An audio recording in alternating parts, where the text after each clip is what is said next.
안녕하세요. 오늘도 찾아와 주셨네요. 하루가 어떠셨어요? 바쁘셨나요? 지치셨나요? 아니면 그냥 뭔가 허전하셨나요? 어떤 하루였든 지금 이 시간만큼은 괜찮아요. 아무것도 안 하셔도 돼요. 그냥 편하게 들으시면 돼요. 오늘은 잠언 6장부터 10장까지 함께 읽어볼게요. 일상의 지혜, 부지런함과 게으름, 말의 힘, 그리고 삶을 지키는 법에 대한 이야기예요. 3000년 전 솔로몬의 지혜가 오늘 밤 당신에게 닿기를 바래요. 신앙이 깊으신 분도, 오랜만에 말씀 듣는 분도, 처음이신 분도 모두 환영해요. 그냥 좋은 글을 듣는다 생각하시고 편하게 들어주세요. 자, 시작할게요. 잠언 6장 1절부터 5절입니다. 내 아들아, 네가 만일 이웃을 위하여 담보하며 타인을 위하여 보증하였으면 내 입의 말로 네가 얽혔으며 네 입의 말로 인하여 잡히게 되었느니라. 내 아들아, 네가 네 이웃의 손에 빠졌은즉 이같이 하라. 너는 곧 가서 겸손히 내 이웃에게 간구하여 스스로 구원하라. 내 눈을 잠들게 하지 말며 눈꺼풀을 감기게 하지 말고 노루가 사냥꾼의 손에서 벗어나는 것 같이 새가 그물 치는 자의 손에서 벗어나는 것 같이 스스로 구원하라. 첫 번째 경고는 보증에 대한 거예요. 요즘 말로 하면 빚보증이죠. 솔로몬이 왜 이걸 이렇게 강하게 경고했을까요? 보증은 좋은 마음으로 하잖아요. 친구를 돕고 싶어서, 가족을 돕고 싶어서. 근데 잠언은 말해요. 그 좋은 마음이 때로는 나와 내 가족을 위험에 빠뜨릴 수 있다고. 만약 이미 그런 상황에 있다면 최대한 빨리 빠져나오라고. 지혜는 때로 안 된다고 말할 줄 아는 거예요. 모든 부탁에 네라고 하는 게 사랑이 아니에요. 내가 감당할 수 없는 건 감당할 수 없다고 정직하게 말하는 것도 지혜예요. 6절부터 11절입니다.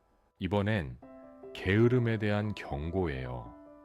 게으른 자여 개미에게 가서 그가 하는 것을 보고 지혜를 얻으라. 개미는 두령도 없고 감독자도 없고 통치자도 없으되 먹을 것을 여름 동안에 예비하며 추수 때에 양식을 모으느니라. 게으른 자여 네가 어느 때까지 누워 있겠느냐? 네가 어느 때에 잠이 깨어 일어나겠느냐? 좀 더 자자 좀 더 졸자.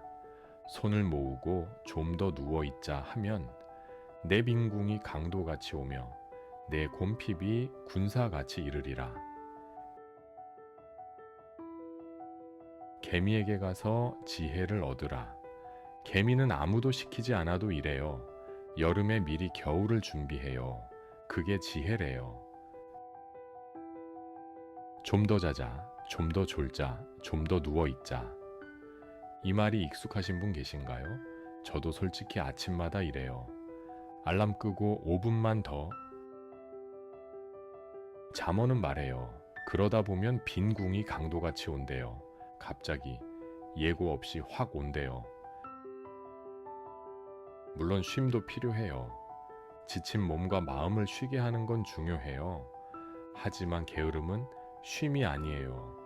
게으름은 해야 할 일을 미루는 거고, 쉼은 할 일을 다 하고 회복하는 거예요. 오늘 하루 해야 할 일이 있었는데 미루셨나요? 괜찮아요. 내일 하시면 돼요. 근데 내일은 정말 하세요. 작은 것부터 하나씩. 6장 16절부터 19절입니다. 여기서 아주 중요한 목록이 나와요. 여호와께서 미워하시는 것, 곧 곧 그의 마음에 싫어하시는 것이 예닐곱 가지이니 하나님이 미워하시는 게 있대요. 뭘까요? 천천히 읽어드릴게요. 곧 교만한 눈과 거짓된 혀와 무죄한 자의 피를 흘리는 손과 악한 계교를 꾀하는 마음과 빨리 악으로 달려가는 발과 거짓을 말하는 망령된 증인과 및 형제 사이에 다툼을 일으키는 자니라. 7가지 하나씩 볼게요.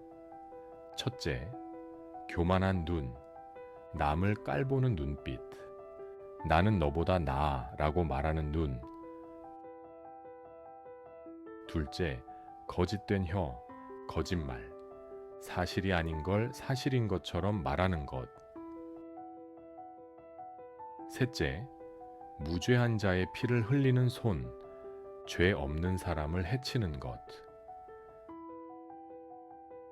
넷째, 악한 계교를 꾀하는 마음, 나쁜 일을 계획하는 마음, 어떻게 하면 남을 이용할까, 속일까 생각하는 것. 다섯째, 빨리 악으로 달려가는 발, 나쁜 일에 적극적인 것, 악을 피하는 게 아니라 오히려 달려가는 것. 여섯째, 거짓을 말하는 망령된 증인, 거짓 증언, 다른 사람에 대해 없는 말을 하는 것. 일곱째, 형제 사이에 다툼을 일으키는 자, 이간질, 사람들 사이를 갈라놓는 것. 정리해보면 교만, 거짓말, 폭력, 악한 계획, 이간질, 하나님이 제일 싫어하시는 것들이에요. 반대로 말하면 하나님이 좋아하시는 건 뭘까요? 겸손, 진실, 평화, 선한 마음, 화해. 오늘 하루를 돌아보세요. 혹시 누군가를 깔봤나요? 작은 거짓말을 했나요? 누군가에 대해 안 좋은 말을 했나요? 괜찮아요.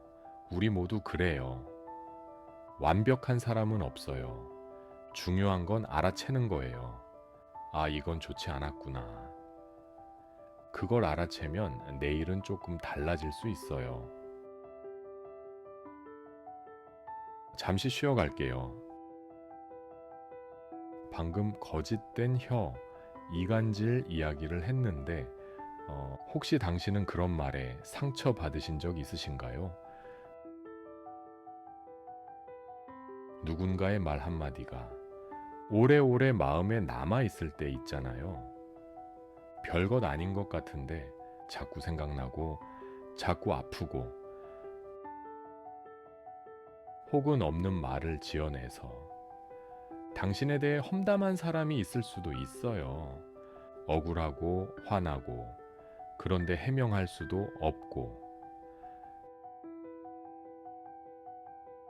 잠언 6장 2절에서 봤듯이 말은 사람을 얽어매요.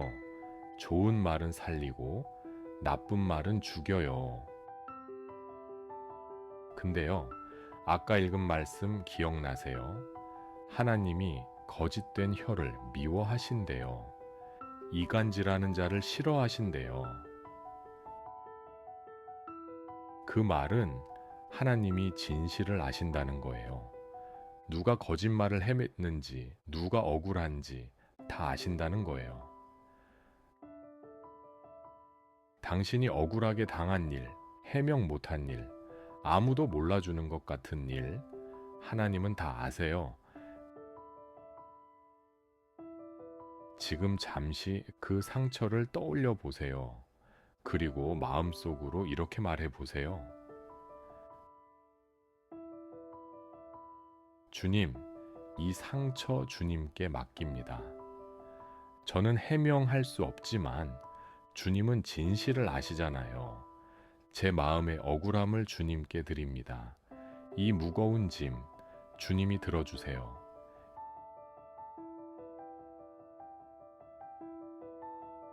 기도가 어색하신 분은 그냥 내가 받은 상처 이제 좀 놓아주고 싶다. 이렇게만 마음 먹어도 괜찮아요. 그 마음을 하나님이 아세요. 7장으로 넘어갈게요. 7장은 유혹에 대한 경고예요. 특히 음란함, 잘못된 관계에 대한 이야기인데 넓게 보면 모든 종류의 유혹에 대한 이야기예요. 솔로몬이 한 장면을 묘사해요. 마치 영화처럼 생생하게. 7장 6절부터 12절입니다. 내가 내 집 들창으로 창살 사이로 내다보다가 어리석은 자 중에 젊은이 가운데에 한 지혜 없는 자를 보았노라. 그가 거리를 지나 음녀의 골목 모퉁이로 가까이하여 그의 집으로 가는데 저물 때, 황혼 때, 깊은 밤 흑암 중에라. 그때 기생의 옷을 입은 강교한 여인이 그를 맞으니 이 여인은 떠들며 완악하며 그의 발이 집에 머물지 아니하여 어떤 때에는 거리, 어떤 때에는 광장, 또 모퉁이마다 서서 사람을 기다리는 자라. 한 젊은이가 밤에 어슬렁거리다가 음녀의 집 근처로 가요. 그리고 유혹에 빠져요. 21절부터 23절입니다. 여러 가지 고운 말로 유혹하며 입술의 호리는 말로 꿰므로 젊은이가 곧 그를 따랐으니 소가 도수장으로 가는 것 같고 미련한 자가 벌을 받으려고 쇠사슬에 매임 같도다. 필경은 화살이 그의 간을 뚫게 됨이라. 새가 빨리 그물로 들어가되 그의 생명을 잃어버릴 줄을 알지 못함 같도다. 소가 도수장으로 가는 것 같다. 끔찍한 비유죠. 자기가 어디로 가는지도 모르고 기분 좋게 따라갔다가 결국 죽음에 이르는 거예요. 이건 단순히 성적인 유혹만 말하는 게 아니에요. 모든 종류의 유혹이 그래요. 쉬운 돈의 유혹, 거짓말의 유혹, 분노의 유혹, 복수의 유혹, 한 번쯤은 괜찮겠지의 유혹. 처음엔 달콤해 보여요. 별것 아니야, 다들 그래, 한 번만. 근데 그 끝은 도수장으로 끌려가는 소와 같대요. 7장 25절부터 27절입니다. 내 마음이 그런 자의 길로 치우치지 말며 그 길에 미혹되지 말지어다. 대저 그가 많은 사람을 상하여 엎드러지게 하였나니 그에게 죽은 자가 허다하니라. 그의 집은 스올의 길이라 사망의 방으로 내려가느니라.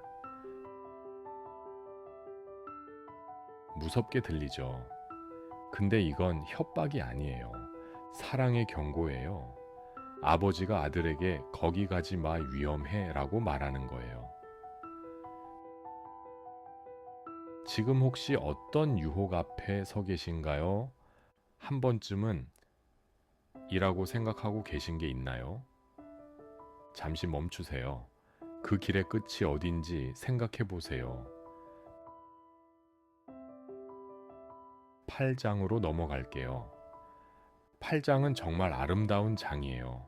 1장에서 지혜가 거리에서 외쳤던 것 기억나시죠? 8장에서 지혜가 다시 나타나요. 더 강하게, 더 아름답게. 8장 1절부터 4절입니다. 지혜가 부르지 아니하느냐, 명철이 소리를 높이지 아니하느냐. 그가 길가의 높은 곳과 내거리에 서며 성문 곁과 문어기와 여러 출입하는 문에서 불러 이르되 사람들아 내가 너희를 부르며 내가 인자들에게 소리를 높이노라. 지혜가 높은 곳에 서서 모든 사람을 부르고 있어요. 여기야, 내 말 좀 들어봐. 8장 10절부터 11절입니다. 너희가 은을 받지 말고 나의 훈계를 받으며 정금보다 지식을 얻으라. 대저 지혜는 진주보다 나음으로 원하는 모든 것을 이에 비교할 수 없음이니라. 지혜가 은보다 금보다 진주보다 낫대요.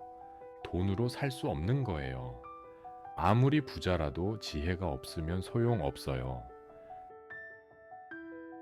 반대로 돈이 없어도 지혜가 있으면 인생을 지혜롭게 살 수 있어요. 8장 17절입니다. 나를 사랑하는 자들이 나의 사랑을 입으며 나를 간절히 찾는 자가 나를 만날 것이니라.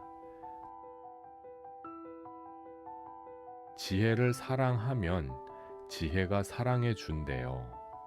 간절히 찾으면 찾아진대요. 포기하지 마세요. 지혜를 찾는 당신 반드시 찾게 될 거예요. 8장 후반부에는 놀라운 이야기가 나와요. 지혜가 천지 창조 때부터 하나님과 함께 있었대요. 8장 22절부터 31절입니다. 천천히 읽어드릴게요. 여호와께서 그 조화의 시작 곧 태초에 일하시기 전에 나를 가지셨으며 만세 전부터 태초부터 땅이 생기기 전부터 내가 세움을 받았나니 아직 바다가 생기지 아니하였고 큰 샘들이 있기 전에 내가 이미 났으며 산이 세워지기 전에 언덕이 생기기 전에 내가 이미 났으니 하나님이 아직 땅도 들도 세상 진토의 근원도 짓지 아니하셨을 때에라. 그가 하늘을 지으시며 궁창을 해면에 두르실 때 내가 거기 있었고 그가 위로 구름 하늘을 견고하게 하시며 바다의 샘들을 힘있게 하시며 바다의 한계를 정하여 물이 명령을 거스르지 못하게 하시며 또 땅의 기초를 정하실 때 내가 그 곁에 있어서 창조자가 되어 날마다 그의 기뻐하신 바가 되었으며 항상 그 앞에서 즐거워하였으며 사람이 거처할 땅에서 즐거워하며 인자들을 기뻐하였느니라.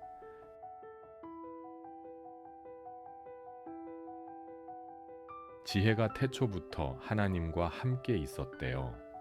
하늘을 지으실 때, 바다를 만드실 때, 땅을 세우실 때 지혜가 옆에서 함께 했대요.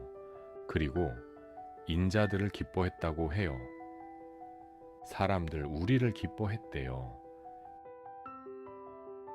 이 지혜가 지금 당신을 부르고 있어요. 천지를 창조할 때 함께했던 그 지혜가 오늘 밤 당신에게 내 말을 들어 라고 부르고 있어요. 잠시 쉬어갈게요. 오늘 6장에서 개미에게 배우라는 말씀을 읽었잖아요. 부지런하라고, 게으르지 말라고. 근데 솔직히 당신은 이미 충분히 부지런하시잖아요. 아침에 일어나서 가족 챙기고 일하러 가고 집안일 하고 밤에 쓰러지듯 자고 이걸 매일 반복하시잖아요. 게으른 게 아니에요. 지치신 거예요. 그건 달라요. 잠언 8장 17절 다시 기억해 주세요. 나를 사랑하는 자들이 나의 사랑을 입으며 나를 간절히 찾는 자가 나를 만날 것이니라. 당신은 지금 지혜를 찾고 계세요. 이 영상을 듣고 계시잖아요. 피곤한 하루 끝에 말씀을 듣고 계시잖아요. 그게 지혜를 찾는 거예요. 하나님은 당신의 수고를 아세요. 아무도 몰라주는 것 같은 그 수고, 티 안 나는 그 헌신, 당연하게 여겨지는 그 희생, 하나님은 다 보고 계세요. 지금 잠시 오늘 하루 수고한 자신에게 수고했다고 말해주세요. 마음속으로 조용히. 오늘도 수고했어. 잘 버텼어. 충분히 잘하고 있어. 그리고 마음속으로 이렇게 기도해 보세요. 주님, 오늘 하루도 지쳤습니다. 근데 주님 앞에 이렇게 나왔습니다. 주님이 제 수고를 아시니 감사합니다. 내일도 힘 주세요. 오늘 밤은 푹 쉬게 해주세요.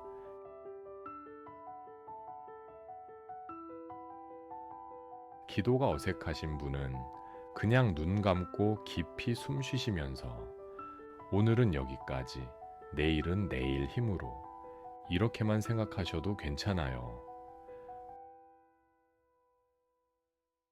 9장과 10장은 지혜와 미련함을 대비시켜요. 핵심 구절들만 읽어드릴게요. 9장 10절입니다. 1장 7절과 비슷한데 더 강조된 버전이에요. 여호와를 경외하는 것이 지혜의 근본이요 거룩하신 자를 아는 것이 명철이니라. 다시 한번. 여호와를 경외하는 것이 지혜의 근본이요 거룩하신 자를 아는 것이 명철이니라. 1장에서는 지식의 근본이라고 했는데 9장에서는 지혜의 근본이라고 해요. 하나님을 경외하는 것이 모든 것의 시작이에요. 10장부터는 짧은 잠언들이 쭉 나와요. 두 가지를 대비시키는 형식이에요. 의인과 악인, 지혜로운 자와 미련한 자. 10장 1절입니다. 지혜로운 아들은 아비를 기쁘게 하거니와 미련한 아들은 어미의 근심이니라. 자녀를 키우시는 분들, 이 구절이 마음에 와닿으실 거예요. 자녀가 지혜롭게 자라면 기쁘고 그렇지 않으면 근심이 되죠. 10장 4절입니다. 손을 게으르게 놀리는 자는 가난하게 되고 손이 부지런한 자는 부하게 되느니라. 부지런함이 또 나오네요. 성실히 일하면 결국 복이 온대요. 10장 11절입니다. 의인의 입은 생명의 샘이거니와 악인의 입은 독을 머금었느니라. 말이 생명의 샘이 될 수도 있고 독이 될 수도 있대요. 같은 입에서 나오는 건데 무슨 말을 하느냐에 따라 완전히 달라요. 10장 12절입니다. 미움은 다툼을 일으켜도 사랑은 모든 허물을 덮느니라. 이 구절 정말 좋아요. 사랑은 모든 허물을 덮는다. 미움은 작은 것도 크게 만들지만 사랑은 큰 것도 덮어줘요. 가족 사이에, 부부 사이에, 부모 자녀 사이에 허물이 있잖아요. 서로 상처 준 것, 받은 것, 사랑으로 덮을 수 있대요. 쉽지 않지만 가능하대요. 10장 19절입니다. 말이 많으면 허물을 면하기 어려우나 그 입술을 제어하는 자는 지혜가 있느니라. 말이 많으면 실수하기 쉽대요. 입을 다물 줄 아는 게 지혜래요. 저도 이거 참 어려워요. 하고 싶은 말 다 하고 싶잖아요. 근데 참는 게 지혜래요. 10장 22절입니다. 여호와께서 주시는 복은 사람을 부하게 하고 근심을 겸하여 주지 아니하시느니라. 이 구절 정말 위로돼요. 하나님이 주시는 복은 부작용이 없대요. 근심이 따라오지 않는데요. 세상에서 얻는 건 늘 뭔가 따라오잖아요. 돈을 벌면 걱정도 늘고 지위가 높아지면 스트레스도 늘고. 근데 하나님이 주시는 복은 근심 없이 온대요. 그런 복을 구하세요. 오늘은 잠언 6장부터 10장까지 함께 읽었어요. 정리해 볼게요. 게으르지 말고 부지런하라. 하지만 지친 건 쉬어도 돼요. 하나님이 미워하시는 것들을 피하라. 교만, 거짓말, 이간질, 반대로 겸손, 진실, 화해를 추구하라. 유혹에 주의하라. 달콤해 보이는 길이 사망의 길일 수 있어요. 지혜는 금보다 은보다 귀하다. 간절히 찾으면 반드시 찾아진다. 말을 조심하라. 입은 생명의 샘도 되고 독도 된다. 사랑은 모든 허물을 덮는다. 오늘 밤 이 말씀들이 당신의 마음에 스며들어서 내일을 살아갈 힘이 되길 기도해요. 내일은 또 내일의 힘을 주실 거예요. 오늘은 여기까지만 생각하시고 편안히 주무세요. 다음 시간에는 잠언 11장부터 15장까지 함께 읽을게요. 관계의 지혜, 말의 힘에 대한 이야기예요. 오늘도 끝까지 들어주셔서 감사해요. 주님의 평안이 당신과 당신의 가족에게 함께 하시길 빕니다. 편안한 밤 되세요.